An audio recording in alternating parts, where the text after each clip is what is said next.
আসসালামু আলাইকুম এভরিওয়ান। আজকের ভিডিওতে আমরা দেখব ওয়ার্ডপ্রেসের অন পেজ এসইও কীভাবে করতে হয়। আপনার ওয়েবসাইটে যদি র্যাঙ্ক ম্যাথ এসইও প্লাগইনটি থেকে থাকে তাহলে তার মাধ্যমে আপনার ওয়েবসাইটের অন পেজ এসইও খুব সহজেই করতে পারেন। আমরা আজকে আমাদের ভিডিওতে দেখব কিভাবে আপনার স্কোর আপনি এইরকম থেকে এইরকম করতে পারেন। তো আর দেরি না করে শুরু করা যাক। তো আমাদের প্রথমে কয়েকটা বিষয় লক্ষ্য করতে হবে। স্কোরটি বাড়াতে হলে আমাদের কি কি করতে হবে। তো আমি এখানে ক্লিক করছি। তো এখানে তারা বলে দেবে কি কি করতে হবে আপনার স্কোরটা বাড়ানোর জন্য। প্রথমেই বলছে add a focus keyword to SEO title. SEO টাইটেলটা কি? এসইও টাইটেলটা হলো এখানে আপনি যখন কম্পিউটারে বা মোবাইলে সার্চ করেন মতো আপনার যে এসইআরপি বা সার্চ করার পরে গুগলে যে দেখায় এই জায়গায়, মানে এটা হলো আপনার এসইও টাইটেল। তো এসইও টাইটেল দিতে বলছে ফোকাস কিওয়ার্ড। ফোকাস কিওয়ার্ড কি? যেটা দিয়ে আপনি মানে মানুষ সার্চ করে গুগলে, ওইটাই মনে করেন আপনার ফোকাস কিওয়ার্ডটা। তো আমি প্রথমেই আমার ফোকাস কিওয়ার্ডটা দিয়ে দিচ্ছি। ফোকাস কিওয়ার্ডটা এই জায়গায় দিবেন। তো দিয়ে দিচ্ছি আগে ফোকাস কিওয়ার্ডটা। সবার আগে আপনি যাই করবেন আপনার ফোকাস কিওয়ার্ডটা সবসময় চাইবেন যে আপনি এই টাইটেলের সাথে মিল রাখতে। তো ফোকাস কিওয়ার্ডটা দেওয়ার পরে এখানে আমাদের কি বলছে, আমি এখানে ফোকাস কিওয়ার্ড ব্যবহার করতেছি। হ্যাঁ, ঠিক আছে। তো এখানে আরেকটা 2 নম্বরে কি focus keyword not found in SEO meta description. Meta ডিসক্রিপশনটা কি? আপনার সার্চ করার পরে কিন্তু এই এসইও টাইটেলের নিচে একটা ডিসক্রিপশন থাকে এখানে, মানে আপনার ব্লগ বা পেজ কি সম্পর্কে তার ওভারঅল একটু মানে সংক্ষেপে লেখা থাকে আর কি। তো এটা আমাদের দিতে হবে। এটা দেওয়ার আগে আমরা ফোকাস কিওয়ার্ডটা কী করব, আমাদের এসইও টাইটেলে ব্যবহার করব।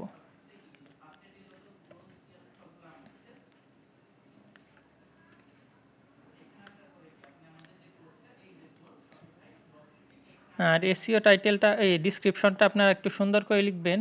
সুন্দর করে লিখে তারপর ওটা আপনারা এসইও মেটা ডিসক্রিপশনে ব্যবহার করবেন। তো আমি আগে যেহেতু লিখেছি এখান থেকে নিয়ে নেই।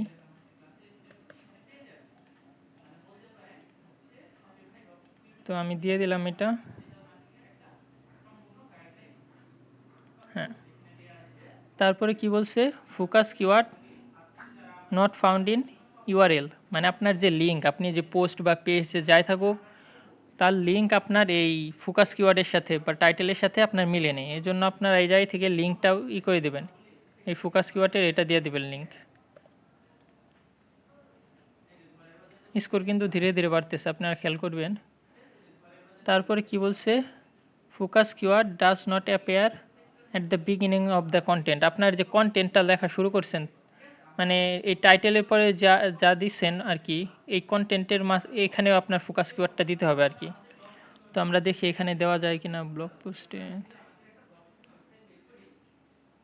আমরা এই লাইনটা বদলিয়ে মনে করেন কাদের জন্য ওয়েবসাইট প্রয়োজন এটার বদলে আমরা এটা দিয়ে দিই।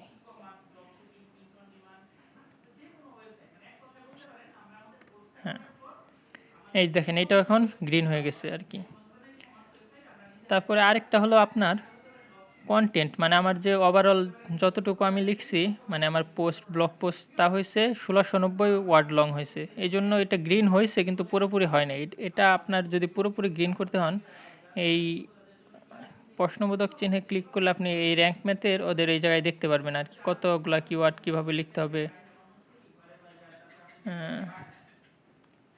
হ্যাঁ, এই যে এই জায়গায় বলছে আপনার 600-র নিচে থাকলে এটা 0 স্কোর দেবে, 600-র উপর 600 থেকে 1000 ওয়ার্ড থাকলে 20%।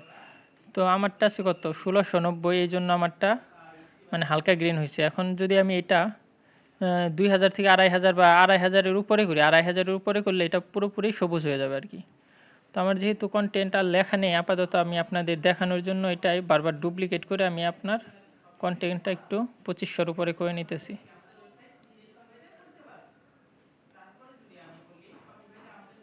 হ্যাঁ,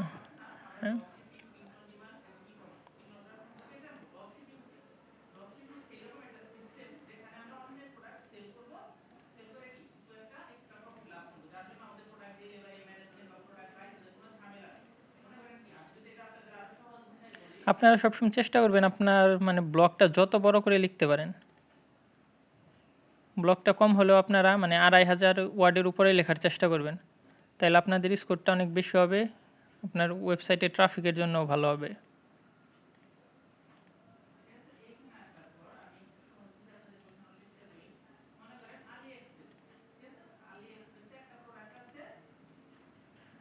এটা হইতেছে না কেন?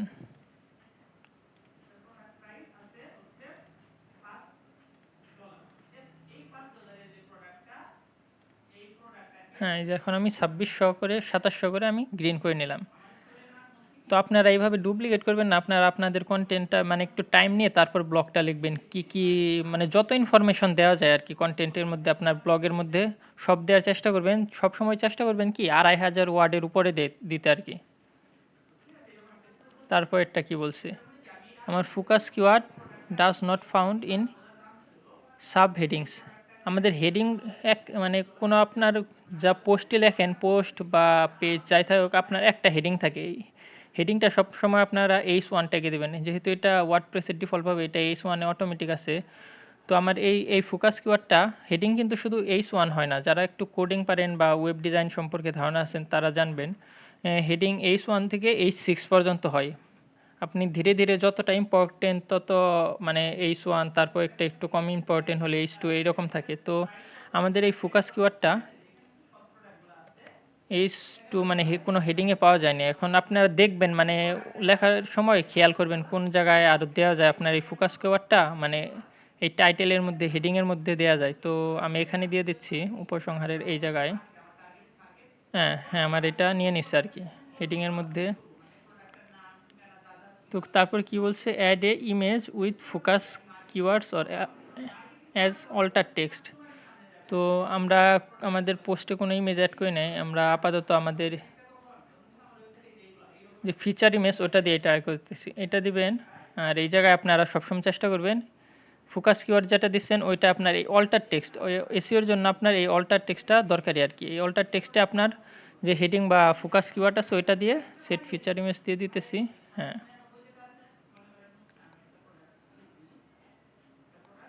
এটা যেহেতু নেই আমি আপাতত এখানে একটা ইমেজ দিয়ে দিতেছি। আপনারা চেষ্টা করবেন কি যখন আপনি যে যে বিষয়টা লিখবেন, যেমন আমি মনে করেন এখানে লিখছি ই কমার্স রিলেটেড কোনো একটা ইমেজ আমি এই জায়গায় আমার উচিত ছিল ব্যবহার করা, যেহেতু আমি আগে করিনি তো আমি আপাতত এখান থেকে এমনি একটা দিয়ে দিতেছি। তো একটু অ্যালাইনমেন্ট সেন্টার করে দিতেছি। তো এটা আমাদের এটার মধ্যে আমাদের অল্টার টেক্সটটা দেই নাই, মনে করেন অল্টার টেক্সটটা দিয়ে দিলাম। হ্যাঁ, এটাও মনে করেন এরকম আপনারা মানে ইমেজ ভিডিও যত বেশি পারেন আপনারা ইমেজ আর ভিডিও অ্যাড করার চেষ্টা করবেন, কারণ আপনার অনেক গুগলের ওই ইমেজ টিমেজ ওইগুলোর থেকে আপনারই র্যাঙ্ক করে। তারপর কি বলছে কিওয়ার্ড ডেন্সিটি। কিওয়ার্ড ডেন্সিটিটা আসলে কি, কিওয়ার্ড ডেন্সিটিটা হলো আপনার মানে আপনার যে মেইন কিওয়ার্ড, যেমন আমরা হেডিং দিছি বা ফোকাস কিওয়ার্ড, এটা আমার পুরা কন্টেন্টের মধ্যে কয়বার আছে বা কত, আপনারা এই কিওয়ার্ড ডেন্সিটিটা সবসময় 1 থেকে 2 এর মধ্যে বেশি 1 থেকে 2 এর মধ্যে রাখার ট্রাই করবেন আর কি। তো অনেকেই বেশি রাখতে চান, বেশি অতিরিক্ত দিলে আসলে সমস্যা, তো আপনারা 1 থেকে 2 এর মধ্যে রাখার চেষ্টা করবেন। তো আমি যেহেতু এটা ওইভাবে লেখিনি আমার ব্লগটা এখনও, তো আমি মনে করেন আপনারা জায়গায় জায়গায় আমি দিয়ে দিলাম আর কি। একবার দিলাম মনে করেন স্কোরটা একটু বাড়বে আর কি, অনেক বড় তো এই জন্য বাড়তেছে না, এই যে 11 হইলো। তো আপনারা যদি এইভাবে বাড়াইতে কষ্ট হয় আপনারা মনে করেন 1-এর অধিকও আপনার কিওয়ার্ড থাকতে পারে। মনে করেন আমি এই জায়গায় যদি এখন দেই আরেকটা কিওয়ার্ড অ্যাড করি, আরে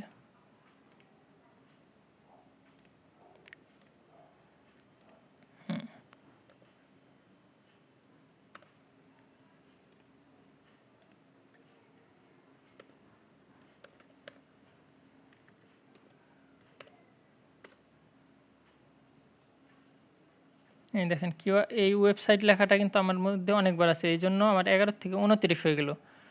তো আপনার যদি এইরকম না থাকে, ওই 1-এর অধিক কিওয়ার্ড না থাকে বা ওইগুলো যদি ব্যবহার না করেন, আপনারা কন্টেন্ট লেখার সময়ই খুব ভালো করে খেয়াল করবেন। খেয়াল করে এই আপনার এই কিওয়ার্ডটা ফোকাস কিওয়ার্ডটা মানে কন্টেন্টের মাঝখানে যত বেশি পারেন দেওয়ার ট্রাই করবেন আর কি।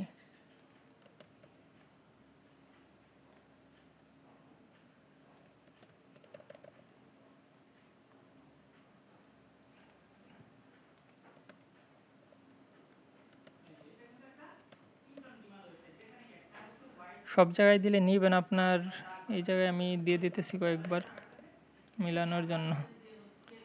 2500 ওয়ার্ডের লিখছি তো অনেকবার দিতে হইতেছে। এই যে 91। আমি এইখানে আপনাদের মানে পয়েন্টটা স্কোর করার জন্য আমি জায়গায় জায়গায় দিয়ে দিতেছি। আপনারা এরকম করবেন না, আপনারা ভালো মতো দিবেন আর কি। তারপরের জিনিসটা কি? তারপরের জিনিসটা হলো link to an external resource. External মানে এক্সটার্নাল বলতে কি আপনার ওয়েবসাইটের বাইরে অন্য কোনো ওয়েবসাইটের সাথে লিঙ্ক করে দিতে। লিঙ্ক করে এখন মনে করেন আপনি ব্লগ লেখার সময় আপনার অনেক কিছুই থাকে, যেমন ওইটা সম্পর্কে আপনার ওয়েবসাইটে কোনো ব্লগ লেখা নেই বা আপনার ওই সম্পর্কে কোনো ধারণা নেই, তখন আপনি কি করবেন, ওইটা সম্পর্কে লেখা আছে মনে করেন ওটার লিঙ্কটা আপনি ওই বাইরের ওয়েবসাইটের কোনো লিঙ্ক থেকে আপনার ওয়েবসাইটে কানেক্ট করে দেবেন। তাও মনে করেন আমি এখানে লিখছি দারাজ, অনেকেই হয়তো জানেন না দারাজ কি। তো আমি দারাজের ওয়েবসাইটে যাব, দারাজের ওয়েবসাইটটা আমি এইখানে মনে করেন নিয়ে আসবো। দারাজের লিঙ্কটা এই জায়গায় নিয়ে আসতেছি। আরে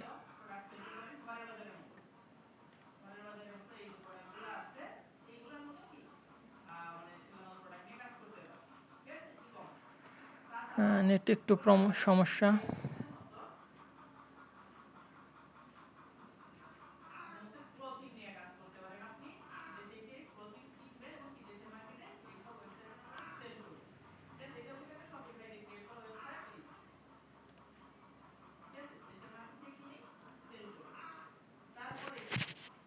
তো মনে করেন আমি এই দারাজের মধ্যে এই দারাজের ওয়েবসাইটের লিঙ্কটা দিয়ে দিব। এই যে এক্সটার্নাল লিঙ্ক, এটা গ্রিন হয়ে গেছে। তারপরে কি বলছে, ইন্টারনাল লিঙ্ক।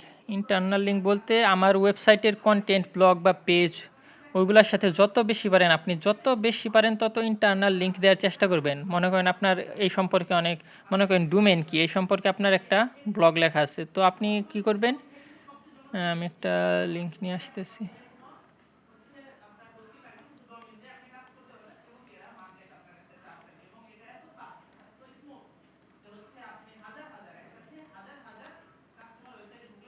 আরে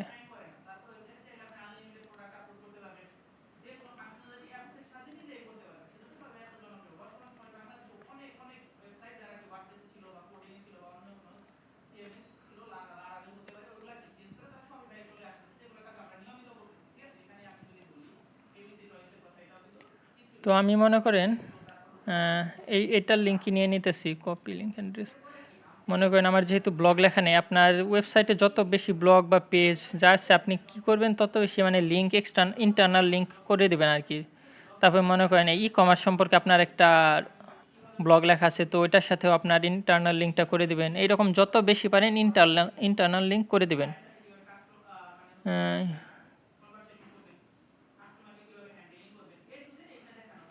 তারপরে কি বলছে, you have already use this focus keyword. হ্যাঁ ঠিক আছে। তারপরে এটা কি, title doesn't content a positive or negative sentiment word. এটা আসলে কি, এটা আছে না অনেকে আমরা সার্চ করার পরে কোনো কিছু সার্চ করলাম মানে আসলো যে 90% স্যার, 90% স্যার আর মাত্র 2 দিন, আজই নিয়ে নিন। মনে করেন এটা একটা নেগেটিভ সেন্টিমেন্টে পড়ে। তো পজিটিভ সেন্টিমেন্ট এর মধ্যে আরেকটা আছে, মনে করেন 2টা কিনলে একটি ফ্রি। এটা আপনার এরকম কি করবেন, ফোকাস কিওয়ার্ডে ওই রকম সব কিছুতে একটা দেওয়ার ট্রাই করবেন। তো আমি দিতেছি না এটা আর। তারপরে এটা বলতেছে use content AI to optimize. এটা আপনার দরকার নেই, এটা যারা র্যাঙ্ক ম্যাথ প্রো নেবে তারা করতে পারবে, মানে এআই দিয়ে এই কন্টেন্টটা অপটিমাইজ করবে আর কি, সব ঠিক আছে কিনা দেখবে এই করবে। তারপরে কি বলছে, এই যে ডাজেন্ট কন্টেন এ নাম্বার, আমার এসিও টাইটেলে কোনো নাম্বার নেই। তো সবসময় আপনারা কি করবেন, এসিও টাইটেলে একটা নাম্বার দেওয়ার চেষ্টা করবেন। যেমন কেন একটি ওয়েবসাইট পুরো আপনি দিলেন 2025 সালে, মনে করেন দিলাম 2025 সালে আমার কেন একটা ওয়েবসাইট প্রয়োজন, এরকম করে মনে করেন দিয়ে দেবেন। এই যে এসইও টাইটেল কন্টেইন এ নাম্বার। তো আপনারা এইভাবেই করার ট্রাই করবেন আর কি। এগুলো দেখে দেখে আপনারা এই জায়গায় দেখবেন আর কি আসলে কোনটার জন্য কি কি করলে কি হইতেছে। আপনারা যদি না পারেন বুঝেন এটা কি আসলে, এটার মধ্যে যেটা আপনারা না বুঝবেন এটার মধ্যে আপনারা যদি ক্লিক করেন তো র্যাঙ্ক ম্যাথের ওয়েবসাইটে এটা ওরা ভালো মতো বুঝিয়ে দিছে। তো এটা দেখে দেখে আপনারা ট্রাই করবেন। তো যাই হোক আজকের ভিডিওতে এই পর্যন্তই থাক। তো আপনারা ভালো মতো লেখার চেষ্টা করবেন, আমার মতো মানে করবেন না, ব্লগগুলো ভালো মতো আগে সময় নিয়ে একটু রিসার্চ করবেন, তারপরে সময় নিয়ে লিখবেন, আর এইগুলা সব ভালো মতো গ্রিন করার ট্রাই করবেন।